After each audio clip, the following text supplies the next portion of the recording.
Money makes the world go around, the world go around, the world go around. Yes. Sadly today, it is money that we allow to make the world go round.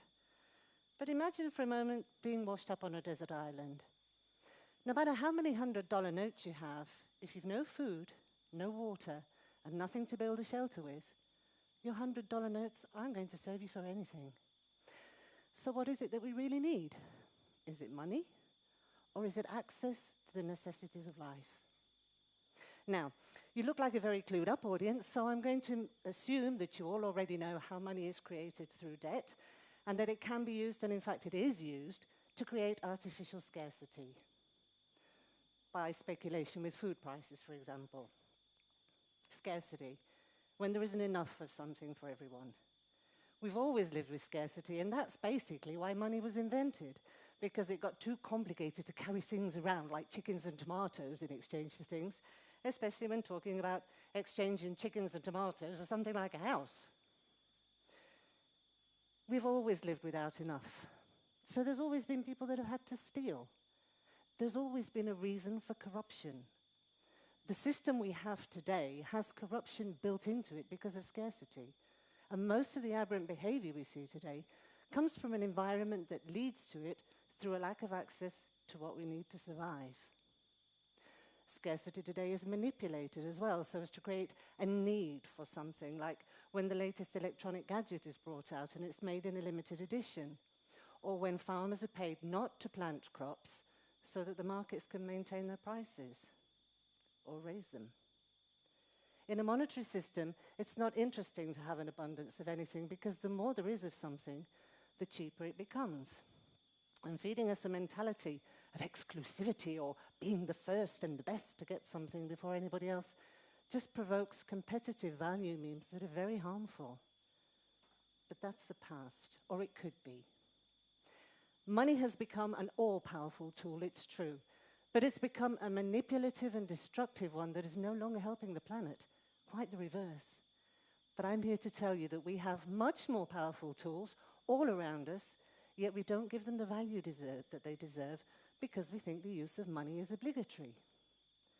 And these tools are science and technology. I'm here with my PowerPoint today, thanks to the technology that allowed me to communicate over long distances with a fabulous team of people around the world who created these designs and these images for me. Thank you, by the way, guys. And we all came here today by car or in an aeroplane. And when we go home tonight, our homes are full of technology that helps us. How many of you got the latest cell phone in your pocket? Your cell phone contains more processing power than all of the huge computer systems used to send the first man to the moon. So you see, it's not Wall Street executives, and it's not politicians, and it's certainly not bank managers who make your lives better. These people have got no idea how to solve world hunger. They don't know how to make more environmentally friendly infrastructures for our cities. It's the scientists and engineers who discover new cures for illnesses and who create robots to automate boring and repetitive jobs. These are the people that make our lives better, safer, and more comfortable. How much more advanced as a species could we be if science and technology was not being held back by lack of funding, or having funding but with vested interests? It's solutions we need to create by using science and technology wisely and humanely. These tools are only as good or bad as the motive behind their use. With the technological knowledge we have today, we could create all we need to live on the planet and eliminate scarcity. Look at the factories that are able to produce practically without manual labor. Technology is bringing us automation, whether we like it or not, and it's here to stay. And you know what? In a monetary system, robots are always going to be preferable to human labor because robots don't take holidays, they don't get sick, they don't join unions. They're much more productive and far cheaper than human labor. Even the service sector is becoming automated now. And here's a few very simple examples that perhaps you don't even think about as being jobless creation.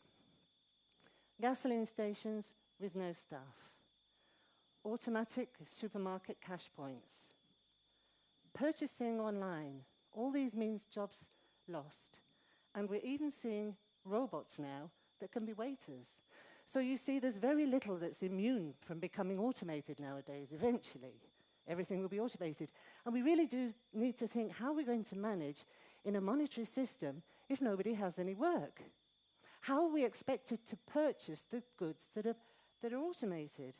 The robots sure aren't going to want to buy any. Even if money no longer existed, we would be able to produce because we have the factories and we have the resources. So if we have the factories and we have the resources, could we not look to outgrowing the use of money? We already produce enough food to feed many of the millions of starving people out there. But it's thrown away thousands of tons of it daily due to criminally inefficient distribution methods and control prices. And what about electronic goods? Things that we throw away without even having used them, or things that break down shortly after the warranty expires. Wouldn't it be logical to have things made to last? Using technology wisely, we could create efficient and total city systems, rather like this one. And here, I'd love to be able to credit myself with these ideas, but they are the life's work of a man called Jack Fresco, who lives in Venus, Florida, and who for the past 70 years has been working on the concepts of what he calls a resource-based economy. This is one of the designs for one of his cities. Let's see if I can explain very briefly a little bit about it. The central dome, let me find the gizmo.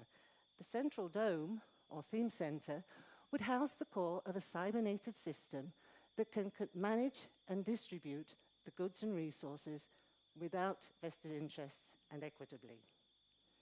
Does it make you nervous to think of machines in control of something like that? Have you ever seen anybody hooked up to a life support machine in a hospital?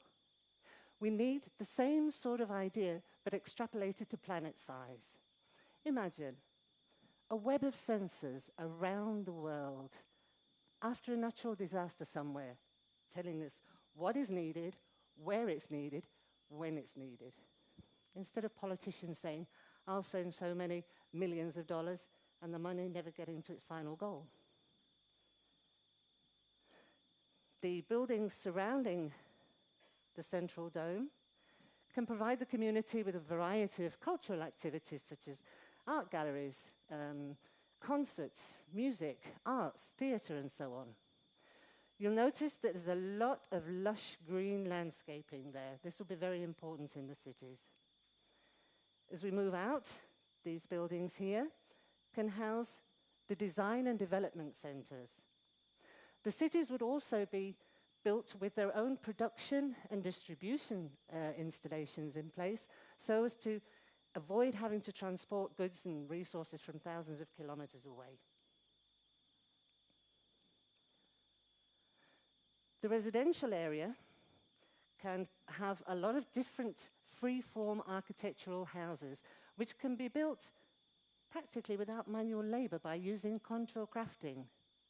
These houses can produce their own energy, they can recycle their own waste, and they would require a minimum of maintenance.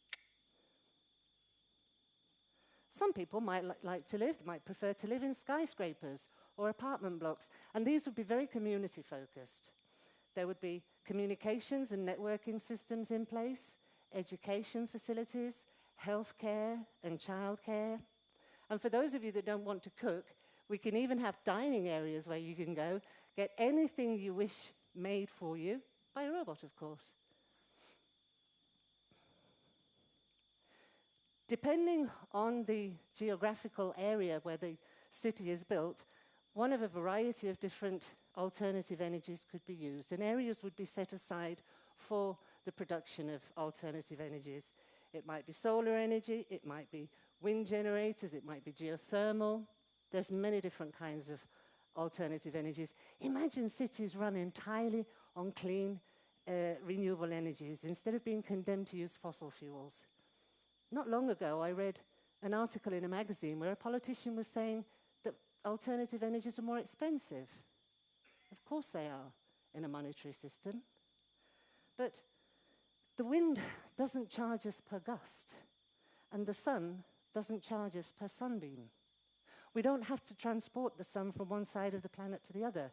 We don't have to invent wars and kill innocent people to obtain its heat. We don't have to carve into the Earth's surface and plant pipes to transport the wind. And we don't have to pollute the oceans and the seas to gain energy from the tides and the waves. We think we are so smart and civilized, yet we actually pay to live on a planet that gives us everything for free, and we're in debt. We think we're so smart and civilized, and we keep using the same methods over and over and over again, trying to fix things. Isn't that Einstein's definition of madness? We could have an agricultural belt where organically produced food can be offered to everybody without the use of pesticides. One of the ways that this can be grown is in hydroponic towers, similar to this one, and these are actually already being built around the world. Singapore has a fantastic one. This would allow us to produce locally and, again, avoid transporting from thousands of kilometers away. Today's system produces such ludicrous results as it's cheaper to bring lemons and oranges from the mainland of Spain to this island than it is to grow them here, when for hundreds of years there were lemons and orange trees all over the island. It's crazy. A waterway, circular waterway, would surround the agricultural belt for filtration and irrigation purposes. And then the outer perimeter, I'm getting good with this gizmo, the outer perimeter can be used for a variety of recreational purposes, whether it's riding, biking, hiking, or whatever, and also sports and so on. And all of these areas would be easily accessible thanks to clean, efficient, fast, and safe transport, such as maglev trains. Or how about a carpool of GPS-guided, self-driving cars that come to you when you want one, take you to wherever you want to go, and then return to the carpool. How great that would be, not to have a drive around looking for parking anymore, near huge parking lots with cars sitting there for hours a day. Now, how stress-free would it be to live in such a society with everything provided and yet no incentive for corruption, but every incentive to grow and change with the times? How different would our values be as human beings to live in such an environment? 100 years ago, we weren't crazy consumers running around buying this or that product, trying to make ourselves happy and more successful by doing so. Our values are inculcated by the culture that surrounds us, and if we are bombarded by advertising that manipulates us to become good little consumers, then it works. So can we be educated to understand the natural laws of the planet, to understand, not like today's education that seems to teach us we're somehow superior to nature, to understand that we must live within the carrying capacity of what the earth can give us and not take more and more until there's nothing left, to appreciate and desire goods that are made to last instead of this use and throw away economy that we have today, that money obliges us to keep the economy going. We need to have an education that teaches us to the better we make society for others, ultimately the better we make it for ourselves, and then gives us the tools with which to make that, which would in great part be science and technology.